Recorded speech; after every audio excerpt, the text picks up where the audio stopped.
Hey guys, it's Luca with Learning MTG, and today I want to talk a little bit about diversification. So diversification is something people mention it a lot, but they may not be exactly clear on what they mean by diversification.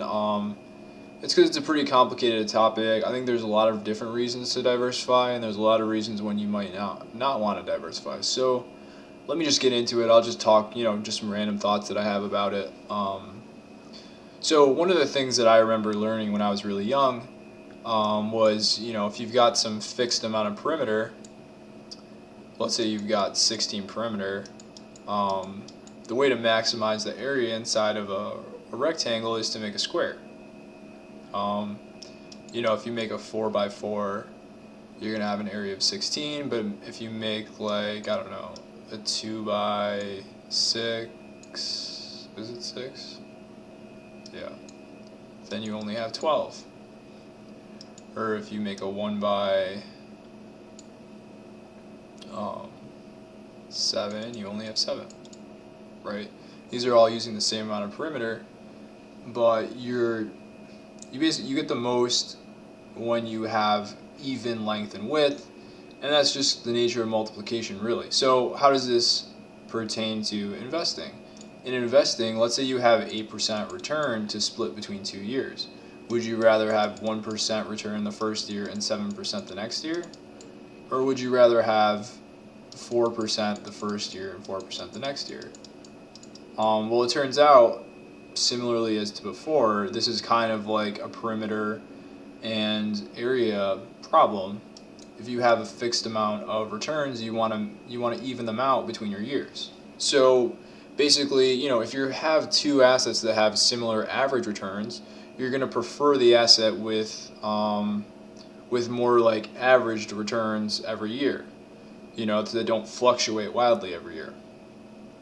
Assuming you're growing your investments multiplicatively every year. So that's like one of the big reasons for investing, and let's kind of talk about where that might how that might play out. So maybe you have an asset that pays you $2 when there's sunshine, but you lose $1 when there's rain. Well, what if you have another asset that's the exact opposite of that? That $2 for rain and $1 and you lose $1 when there's sunshine. Now, these assets have the same average payoff, assuming it's like 50-50 chance of sunshine and rain. But if you had a mix of these assets, right? So if you had like half of this one and half of that one, then no matter what happens, you're winning. And not only that, you're averaging it out. You're not having such wild swings where sometimes if things go well, you get 2, and sometimes if things go really badly, you lose 1. Now everything's just averaged out, and again, like we were talking about before, you want to have this kind of square idea where you're evening out the returns over each period of time.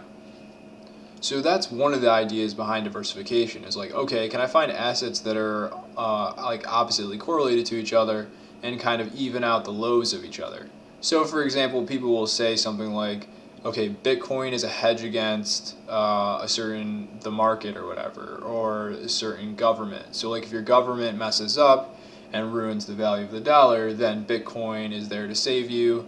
And if the government does a good job, then Bitcoin won't be worth much. So they're kind of like negatively correlated to each other. That's how the story goes. Whether or not that's true, I don't really know, but that's kind of the idea behind certain types of diversification in a portfolio. So that's like one big idea. And in reality, practically, and it's really hard to do this stuff. I've found, at least. Some people may be good at this. And I'll get into some of the reasons why this is difficult to actually pull off. Okay, let's talk about one other big idea of diversification.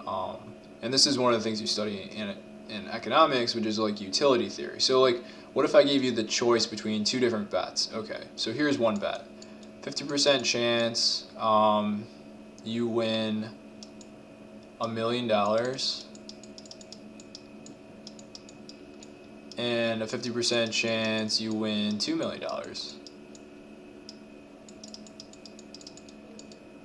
And then another bet where there's a 50% chance you win $10 million and a 50% chance you owe $1 million. Now, okay, so a clever answer to this problem would be like, okay, I'll pick this bet and then I'll borrow some money from someone else. So I'll like buy insurance on this basically. But assuming you can't do that, assuming you can't like protect yourself from the downside, which of these two bets would you take? And I would assume that almost everyone would want to take this, because, and that's weird, right? The average of this is like a 4.5. You're getting $4.5 million on average, and here you're only getting $1.5 million on average. So why are people picking the much lower one? The reason is because the amount that you get from your first million is more valuable than the amount you get from moving from 9 million to 10 million. And even more so, the amount you lose from being $1 million in debt is so much bigger than, the amount you would gain going from 9 million to 10 million. If you scored your happiness on a scale of 1 to 10, maybe this is like an 8, and this is like a 9, and this is like a 10, and this is like a 0, right? So now if we're averaging out our happiness, this is like an 8.5, and this is like a 5. So basically the theory of utility that you would study in economics is like this has kind of like diminishing returns. The first few dollars you get are really valuable. Once you've accumulated a lot of dollars, each additional dollar is not as valuable. So that's another reason for diversification, right? Instead of chasing, high average returns, you'd rather give yourself kind of a safety net, give yourself a guaranteed lower return, because that money is more valuable. So those are like two big concepts in diversification that I wanted to cover. So now I want to talk about when you don't want to diversify. So a lot of people talk about diversification and it's like, they want to diversify for the sake of diversifying. But in a lot of cases, you don't want to diversify. So like, what if you had an asset that's like very speculative? Sometimes it gives you 3 and sometimes it gives you 10. Right? If like it's very wildly changing, and you have another asset and it's like very dependable. Sometimes it gives you 2.5 and sometimes it gives you 2.4. Right? So it's only changing by 0.1. This is like a very safe bet, and this is like a risky bet. So you'd want to diversify the risky with some safe, right? No, you would never want to do that, right? Because even if it's safe, it's like a worse bet than this. In all cases, even the worst case scenario here, it's much better than that. And so that's kind of, nothing in life is that clear cut as this example, but this should show you that you don't want to just chase diversification and low variance just for the sake of it being low variance. It could be low variance with really low average return, and then you don't want to have anything to do with it. So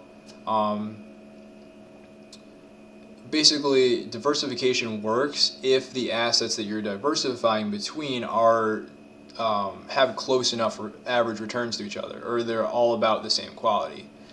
If you have many assets, some are really good and some are really bad, you don't want to diversify. In that case, you may just go all in on the good assets. So those are some of my thoughts on diversification. I hope you guys enjoyed this video, and I hope to see you guys in the next video.